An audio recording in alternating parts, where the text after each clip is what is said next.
ਪਾਠ ਨੰਬਰ 9 ਚੰਗੀ ਸੋਚ। ਬੱਚਿਓ, ਜੇਕਰ ਸਾਡੀ ਸੋਚ ਚੰਗੀ ਹੋਵੇਗੀ ਤਾਂ ਅਸੀਂ ਚੰਗੇ ਕੰਮ ਕਰਾਂਗੇ। ਆਓ ਇਸ ਪਾਠ ਨੂੰ ਪੜ੍ਹਦੇ ਹਾਂ। ਊੜਾ ਸਹੀ ਗਲਤ ਦੀ ਪਛਾਣ। ਵਾਰਤਾਲਾਪ ਅਧਿਆਪਕ। ਬੱਚਿਓ, ਜਦੋਂ ਤੁਸੀਂ ਘਰੇਲੂ ਕੰਮ ਵਿੱਚ ਆਪਣੇ ਮਾਤਾ-ਪਿਤਾ ਦੀ ਮਦਦ ਕਰਦੇ ਹੋ ਤਾਂ ਮਾਤਾ-ਪਿਤਾ ਕੀ ਕਹਿੰਦੇ ਹਨ? ਦੀਕਸ਼ਾ ਖੁਸ਼ ਹੋ ਕੇ ਸ਼ਾਬਾਸ਼ ਕਹਿੰਦੇ ਹਨ। ਅਧਿਆਪਕ ਕੀ ਕਦੀ ਮਾਤਾ-ਪਿਤਾ ਜੀ ਝਿੜਕਦੇ ਵੀ ਹਨ? ਮੋਹਿਤ ਹਾਂ ਸਰ, ਜਦੋਂ ਕੋਈ ਗਲਤੀ ਹੋ ਜਾਏ ਤਾਂ ਡਾਂਟ ਵੀ ਪੈ ਜਾਂਦੀ ਹੈ। ਅਧਿਆਪਕ ਮਾਤਾ-ਪਿਤਾ ਦੀ ਖੁਸ਼ੀ ਅਤੇ ਸ਼ਾਬਾਸ਼ ਕਿਵੇਂ ਲਈ ਜਾ ਸਕਦੀ ਹੈ? ਗੁਰਮੁਖ ਸਿੰਘ ਸਹੀ ਕੰਮ ਕਰਕੇ, ਚੰਗੀ ਪੜ੍ਹਾਈ ਕਰਕੇ। ਬੱਚਿਓ, ਸਾਨੂੰ ਆਪਣੇ ਮਾਤਾ-ਪਿਤਾ ਜੀ ਦੇ ਕੰਮ ਨਾਲ ਹੱਥ ਵਟਾਉਣਾ ਚਾਹੀਦਾ ਹੈ ਅਤੇ ਪੜ੍ਹਾਈ ਮਨ ਲਗਾ ਕੇ ਕਰਨੀ ਚਾਹੀਦੀ ਹੈ। ਅਧਿਆਪਕ ਸਕੂਲ ਵਿੱਚ ਵਿਦਿਆਰਥੀ ਲਈ ਸਹੀ ਕੰਮ ਕਿਹੜੇ-ਕਿਹੜੇ ਹੋ ਸਕਦੇ ਹਨ? ਸਿਮਰਨ ਸਮੇਂ ਸਿਰ ਸਕੂਲ ਵਿੱਚ ਹਾਜ਼ਰ ਹੋਣਾ। ਅਨੂ ਅਧਿਆਪਕ ਦਾ ਕਹਿਣਾ ਮੰਨਣਾ। ਆਰਫ ਅਨੁਸ਼ਾਸਨ ਵਿੱਚ ਰਹਿਣਾ। ਬੱਚਿਓ, ਸਕੂਲ ਵਿੱਚ ਸਾਨੂੰ ਅਨੁਸ਼ਾਸਨ ਵਿੱਚ ਰਹਿਣਾ ਚਾਹੀਦਾ ਹੈ। ਅਧਿਆਪਕ ਥੋੜਾ ਠਹਿਰ ਕੇ, ਤੁਹਾਡੇ ਮਾਪਿਆਂ ਨੂੰ ਤੁਹਾਡੇ ਕਿਹੜੇ-ਕਿਹੜੇ ਦੋਸਤ ਚੰਗੇ ਲੱਗਦੇ ਹਨ? ਸੁਲਤਾਨ ਜਿਹੜੇ ਪੜ੍ਹਾਈ ਵਿੱਚ ਹੁਸ਼ਿਆਰ ਹੋਣ। ਬੱਚਿਓ, ਤਸਵੀਰ ਵਿੱਚ ਚੰਗੀਆਂ ਆਦਤਾਂ ਜਿਵੇਂ ਰੋਜ਼ ਨਹਾਉਣਾ, ਠੀਕ ਤਰੀਕੇ ਨਾਲ ਭੋਜਨ ਕਰਨਾ, ਮਾੜੀਆਂ ਆਦਤਾਂ ਜਿਵੇਂ ਸਵੇਰੇ ਦੇਰ ਨਾਲ ਉੱਠਣਾ ਅਤੇ ਕੂੜਾ ਕਰਕਟ ਵਗਦੇ ਪਾਣੀ ਵਿੱਚ ਰੋੜਨਾ। ਅਧਿਆਪਕ ਤੁਸੀਂ ਕਿਹੜੇ ਬੱਚਿਆਂ ਤੋਂ ਦੂਰ ਰਹਿਣਾ ਚਾਹੁੰਦੇ ਹੋ? ਮੇਘਨਾ ਜਿਨ੍ਹਾਂ ਨੂੰ ਗੰਦੇ ਰਹਿਣ ਦੀ ਆਦਤ ਹੈ। ਅਧਿਆਪਕ ਕੀ ਤੁਸੀਂ ਸੁਸਤ ਅਤੇ ਆਲਸੀ ਲੋਕਾਂ ਨਾਲ ਦੋਸਤੀ ਕਰ ਸਕਦੇ ਹੋ? ਬਲਰਾਜ ਨਹੀਂ ਜੀ। ਸੋ ਬੱਚਿਓ, ਸਹੀ ਅਤੇ ਗਲਤ ਦੀ ਪਛਾਣ ਕਰਕੇ ਹੀ ਤੁਸੀਂ ਸਹੀ ਰਸਤੇ ਤੇ ਅੱਗੇ ਵੱਧ ਸਕਦੇ ਹੋ। ਘਰ ਵਿੱਚ ਸਾਨੂੰ ਸਾਡਾ ਪਰਿਵਾਰ ਸਹੀ ਗਲਤ ਬਾਰੇ ਦੱਸਦਾ ਹੈ। ਸਕੂਲ ਵਿੱਚ ਅਧਿਆਪਕ ਦੱਸਦੇ ਹਨ। ਪੁਸਤਕਾਂ ਤੁਹਾਨੂੰ ਸਹੀ ਗਲਤ ਬਾਰੇ ਜਾਣਕਾਰੀ ਦਿੰਦੀਆਂ ਹਨ। ਸਾਡਾ ਭਾਈਚਾਰਾ ਅਤੇ ਸਿਆਣੇ ਲੋਕ ਵੀ ਸਾਨੂੰ ਸਹੀ ਗਲਤ ਬਾਰੇ ਦੱਸਦੇ ਹਨ। ਸੋ ਬੱਚਿਓ, ਸਾਨੂੰ ਵੀ ਸਮੇਂ ਸਿਰ ਸਹੀ ਗਲਤ ਦੀ ਜਾਣਕਾਰੀ ਹੋ ਜਾਣੀ ਚਾਹੀਦੀ ਹੈ। ਬੱਚਿਓ, ਜੀਵਨ ਦਾ ਸਹੀ ਰਸਤਾ ਮੰਜ਼ਿਲ ਤੱਕ ਲੈ ਜਾਂਦਾ ਹੈ। ਗਲਤ ਰਸਤਾ ਮੁਸ਼ਕਲ 'ਚ ਫਸਾ ਦਿੰਦਾ ਹੈ। ਇਸ ਲਈ ਹਮੇਸ਼ਾ ਸਹੀ ਚੁਣਨ ਦੀ ਕੋਸ਼ਿਸ਼ ਕਰੋ।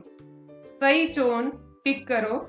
ਰੁੱਖ ਲਗਾਉਣੇ ਠੀਕ, ਝੂਠ ਬੋਲਣਾ ਗਲਤ, ਵੱਡਿਆਂ ਦਾ ਸਤਿਕਾਰ ਕਰਨਾ ਠੀਕ, ਅੱਜ ਦਾ ਕੰਮ ਕੱਲ ਤੇ ਛੱਡਣਾ ਗਲਤ, ਮਦਦ ਕਰਨਾ ਠੀਕ, ਸਫਾਈ ਰੱਖਣਾ ਠੀਕ, ਅਨੁਸ਼ਾਸਨ ਵਿੱਚ ਰਹਿਣਾ ਠੀਕ, ਪ੍ਰੀਖਿਆ 'ਚ ਨਕਲ ਕਰਨਾ ਗਲਤ, ਮਾੜੀ ਸੰਗਤ 'ਚ ਪੈਣਾ ਗਲਤ, ਆਲਸੀ ਹੋਣਾ ਗਲਤ। ਮੌਖਿਕ ਪ੍ਰਸ਼ਨ ਨੰਬਰ 1 ਸਹੀ ਗਲਤ ਦੀ ਪਛਾਣ ਲਈ ਘਰ ਵਿੱਚੋਂ ਕੌਣ ਅਗਵਾਈ ਦਿੰਦਾ ਹੈ? ਇਸ ਵਿੱਚ ਅਸੀਂ ਪਰਿਵਾਰ ਦੇ ਜਿਹੜੇ ਮੈਂਬਰ ਅਗਵਾਈ ਕਰਦੇ ਹਨ ਉਹਨਾਂ ਬਾਰੇ ਲਿਖਾਂਗੇ। ਪ੍ਰਸ਼ਨ ਨੰਬਰ 2 5 ਸਹੀ ਕੰਮਾਂ ਦੀ ਸੂਚੀ ਬਣਾਓ। ਰੁੱਖ ਲਗਾਉਣਾ, ਸਫਾਈ ਰੱਖਣਾ, ਸੱਚ ਬੋਲਣਾ, ਮਦਦ ਕਰਨਾ ਅਤੇ ਪੜ੍ਹਾਈ ਕਰਨਾ ਸਹੀ ਕੰਮ ਹਨ। ਪ੍ਰਸ਼ਨ ਨੰਬਰ 3 ਗਲਤ ਸਹੀ ਦੀ ਪਛਾਣ ਕਿਉਂ ਜ਼ਰੂਰੀ ਹੈ? ਗਲਤ ਰਸਤੇ ਤੇ ਚੱਲ ਕੇ ਸਾਡਾ ਜੀਵਨ ਕਠਿਨਾਈਆਂ ਵਿੱਚ ਪੈ ਜਾਂਦਾ ਹੈ, ਜਦਕਿ ਸਹੀ ਰਸਤਾ ਸਾਨੂੰ ਮੰਜ਼ਿਲ ਤੱਕ ਲੈ ਜਾਂਦਾ ਹੈ। ਇਸ ਲਈ ਹਮੇਸ਼ਾ ਗਲਤ ਸਹੀ ਰਸਤੇ ਦੀ ਪਛਾਣ ਹੋਣੀ ਚਾਹੀਦੀ ਹੈ। ਐੜਾ ਜੰਗਲ ਦੀ ਕਥਾ। ਆਓ ਬੱਚਿਓ, ਇਸ ਕਥਾ ਨੂੰ ਧਿਆਨ ਨਾਲ ਸੁਣਦੇ ਹਾਂ। ਜੰਗਲ ਵਿੱਚ ਇੱਕ ਹਰਾ ਭਰਾ ਰੁੱਖ ਸੀ। ਰੁੱਖ ਬਹੁਤ ਸੋਹਣਾ ਸੀ, ਬਹੁਤ ਵੱਡਾ ਤੇ ਸੰਘਣਾ ਵੀ ਸੀ। ਪੰਛੀਆਂ ਨੇ ਰੁੱਖ ਤੇ ਆਲ੍ਹਣੇ ਪਾਏ ਹੋਏ ਸੀ। ਸ਼ਾਮ ਸਵੇਰੇ ਪੰਛੀ ਗਾਉਂਦੇ, ਰੁੱਖ ਵੀ ਗਾਉਣ ਲੱਗਦਾ। ਦਿਨ ਖੁਸ਼ੀ-ਖੁਸ਼ੀ ਬੀਤ ਜਾਂਦਾ, ਰਾਤ ਖੁਸ਼ੀ-ਖੁਸ਼ੀ ਲੰਘ ਜਾਂਦੀ। ਬਾਂਦਰ ਨੂੰ ਪੰਛੀ ਚੰਗੇ ਨਾ ਲੱਗਦੇ, ਗੀਤ ਚੰਗੇ ਨਾ ਲੱਗਦੇ। ਇੱਕ ਦਿਨ ਬਾਂਦਰ ਨੂੰ ਪਤਾ ਨਹੀਂ ਕੀ ਸੂਝੀ, ਉਸ ਸੁੱਕੀ ਝਾੜੀ ਨੂੰ ਅੱਗ ਲਾ ਦਿੱਤੀ। ਅੱਗ ਅੱਗੇ ਤੋਂ ਅੱਗੇ ਵਧਣ ਲੱਗੀ, ਉਸ ਰੁੱਖ ਤੱਕ ਪੁੱਜ ਗਈ। ਅੱਗ ਦਾ ਸੇਕ ਰੁੱਖ ਨੂੰ ਲੱਗਾ। ਅੱਗ ਦੀ ਤਪਸ਼ ਟਾਹਣੀਆਂ ਤੱਕ ਪੁੱਜੀ। ਫਿਰ ਹਰੇ ਪੱਤੇ ਝੁਲਸ ਗਏ, ਟਾਹਣੇ ਸੜਨ ਲੱਗੇ। ਪੱਤੇ ਸੇਕ ਨਾਲ ਸਭ ਤੋਂ ਪਹਿਲਾਂ ਤੋਤੇ ਦੀ ਨੀਂਦ ਖੁੱਲੀ।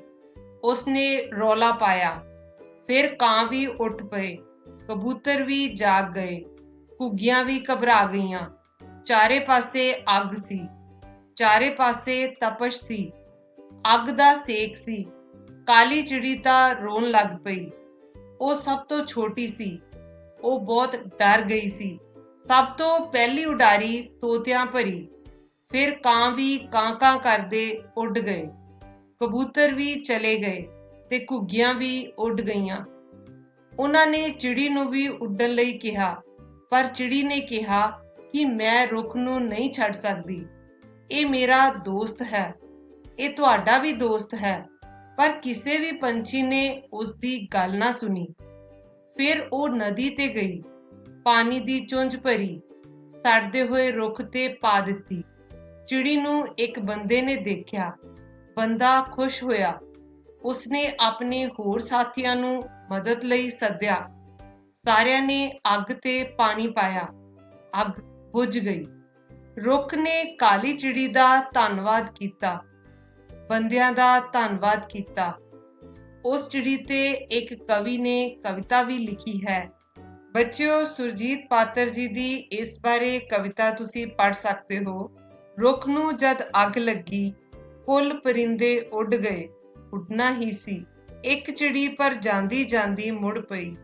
ਉਸਦੇ ਮਨ ਵਿੱਚ ਸੋਚ ਆਈ, ਰੁੱਖ ਕੀ ਸੋਚੂ ਵਿਚਾਰਾ। ਉਸਨੂੰ ਲੱਗਾ ਰੁੱਖ ਦੇ ਪੱਤੇ ਜਿਵੇਂ ਹੋਵਨ ਹਜ਼ਾਰਾਂ ਅੱਖੀਆਂ, ਉੱਡਦਿਆਂ ਪੰਖੇਰੂਆਂ ਨੂੰ ਤੱਕਦੀਆਂ। ਕੋਲ ਇੱਕ ਤਲਾਬ ਸੀ, ਉਸਦੇ ਜਲ ਚੋਂ ਭਰ ਕੇ ਚੁੰਝਾਂ ਉਹ ਚਿੜੀ ਬਲ ਰਹੇ ਰੁੱਖ ਉੱਤੇ ਤਰੌਂਕਣ ਲੱਗ ਪਈ। ਕੋਲੋਂ ਦੀ ਕੋਈ ਮੁਸਾਫਰ ਲੰਘਿਆ, ਦੇਖ ਕੇ ਦ੍ਰਿਸ਼ ਡਰ ਗਿਆ। ਸੜ ਹੀ ਨਾ ਜਾਏ ਕਿਤੇ ਝੱਲੀ ਚਿੜੀ। ਕਹਿਣ ਲੱਗਾ, ਭੋਲੀਏ ਚਿੜੀਏ ਤੂੰ ਸੋਚ, ਤੇਰੀਆਂ ਚੁੰਝ ਚੂਲੀਆਂ ਨਾਲ ਕੀ ਅੱਗ ਬਲਦੇ ਬਿਰਖ ਦੀ ਬੁਝ ਜਾਏਗੀ। ਜਾਣਦੀ ਹਾਂ ਐ ਮੁਸਾਫਰ, ਕਹਿਣ ਲੱਗੀ ਉਹ ਚਿੜੀ, ਮੇਰੀਆਂ ਚੁੰਝ ਚੂਲੀਆਂ ਦੇ ਨਾਲ ਤਾਂ ਅੱਗ ਬਲਦੇ ਬਿਰਖ ਦੀ ਬੁਝਣੀ ਨਹੀਂ। ਫਿਰ ਵੀ ਪਰ ਸੋਚਦੀ ਹਾਂ, ਜਦੋਂ ਜੰਗਲ ਦਾ ਕਦੇ ਇਤਿਹਾਸ ਲਿਖਿਆ ਜਾਏਗਾ, ਨਾਮ ਮੇਰਾ ਅੱਗ ਬੁਝਾਉਣ ਵਾਲਿਆਂ ਵਿੱਚ ਆਏਗਾ ਤੇ ਇਹਨਾਂ ਰੁੱਖਾਂ ਦੇ ਵਾਰਸ ਕਹਿਣਗੇ, ਸਾਨੂੰ ਜਦ ਲੱਗਦੀ ਹੈ ਅੱਗ, ਸਭ ਪਰਿੰਦੇ ਤ੍ਰਿਭਕ ਕੇ ਉੱਡਦੇ ਹੀ ਨੇ, ਪਰ ਕਈ ਮੁੜਦੇ ਵੀ ਨੇ।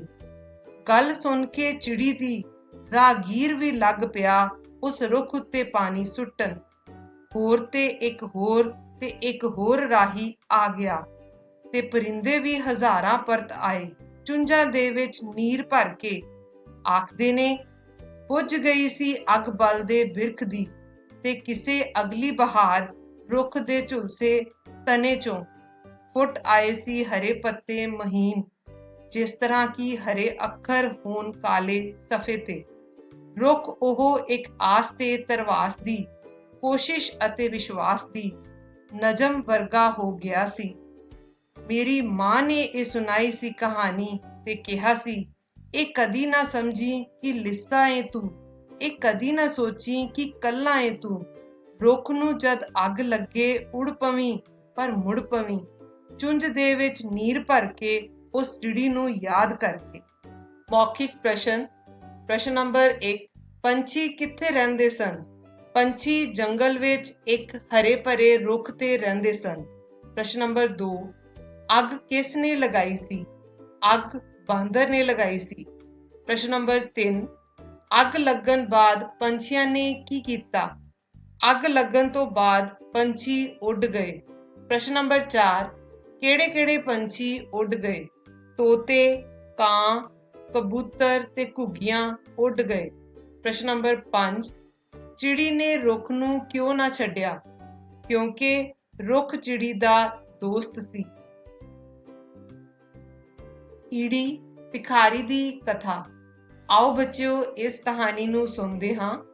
ਇੱਕ ਭਿਖਾਰੀ ਬਹੁਤ ਭੁੱਖਾ ਸੀ। ਉਹ ਸਾਰਾ ਦਿਨ ਘੁੰਮਦਾ ਰਿਹਾ, ਪਰ ਖਾਣ ਨੂੰ ਕੁਝ ਨਾ ਮਿਲਿਆ। ਰਾਤ ਹੋ ਗਈ, ਬਾਜ਼ਾਰ ਬੰਦ ਹੋ ਗਏ, ਲੋਕ ਘਰਾਂ ਨੂੰ ਚਲੇ ਗਏ। ਭਿਖਾਰੀ ਭੁੱਖਾ ਪਿਆਸਾ ਸੜਕਾਂ ਤੇ ਘੁੰਮਦਾ ਰਿਹਾ। ਅਚਾਨਕ ਉਸਨੇ ਦੇਖਿਆ ਕਿ ਇੱਕ ਹਲਵਾਈ ਦੀ ਦੁਕਾਨ ਦਾ ਛੋਟਾ ਦਰਵਾਜ਼ਾ ਖੁੱਲ੍ਹਾ ਸੀ। ਉਹ ਦੁਕਾਨ ਦੇ ਅੰਦਰ ਚਲਾ ਗਿਆ। ਦੁਕਾਨ ਮਠਿਆਈਆਂ ਨਾਲ ਭਰੀ ਹੋਈ ਸੀ। ਅੰਦਰ ਕੋਈ ਨਹੀਂ ਸੀ। ਉਹ ਮਠਿਆਈਆਂ ਤੇ ਟੁੱਟ ਪਿਆ। ਜੀ ਭਰ ਕੇ ਹਰ ਚੀਜ਼ ਖਾ ਲਈ। ਢਿੱਡ ਭਰ ਗਿਆ ਸੀ, ਪਰ ਮਨ ਨਹੀਂ ਸੀ ਭਰਿਆ। ਫਿਰ ਅਚਾਨਕ ਉਸ ਨੂੰ ਨੀਂਦ ਆ ਗਈ। ਸ਼ੋਰ ਸ਼ਰਾਬਾ ਸੁਣ ਕੇ ਉਹ ਉੱਠਣ ਲੱਗਾ ਤਾਂ ਉਸਨੇ ਦੇਖਿਆ ਕਿ ਉਹ ਫੜਿਆ ਗਿਆ ਹੈ। ਬਾਹਰ ਪੁਲਿਸ ਦੀ ਗੱਡੀ ਉਸ ਨੂੰ ਉਡੀਕ ਰਹੀ ਸੀ। ਸੋ ਬੱਚਿਓ, ਪਹਿਲੀ ਗੱਲ, ਚੋਰੀ ਕਰਨਾ ਪਾਪ ਹੈ ਅਤੇ ਸਾਨੂੰ ਕਦੇ ਵੀ ਲਾਲਚ ਨਹੀਂ ਕਰਨਾ ਚਾਹੀਦਾ। ਮੌਖਿਕ ਪ੍ਰਸ਼ਨ। ਪ੍ਰਸ਼ਨ ਨੰਬਰ 1, ਭਿਖਾਰੀ ਦੁਕਾਨ ਅੰਦਰ ਕਿਉਂ ਗਿਆ? ਕਿਉਂਕਿ ਉਹ ਬਹੁਤ ਭੁੱਖਾ ਸੀ। ਪ੍ਰਸ਼ਨ ਨੰਬਰ 2, ਸਾਰਾ ਦਿਨ ਭਿਖਾਰੀ ਕੀ ਕਰਦਾ ਰਿਹਾ? ਸਾਰਾ ਦਿਨ ਭਿਖਾਰੀ ਸੜਕਾਂ ਤੇ ਘੁੰਮਦਾ ਰਿਹਾ।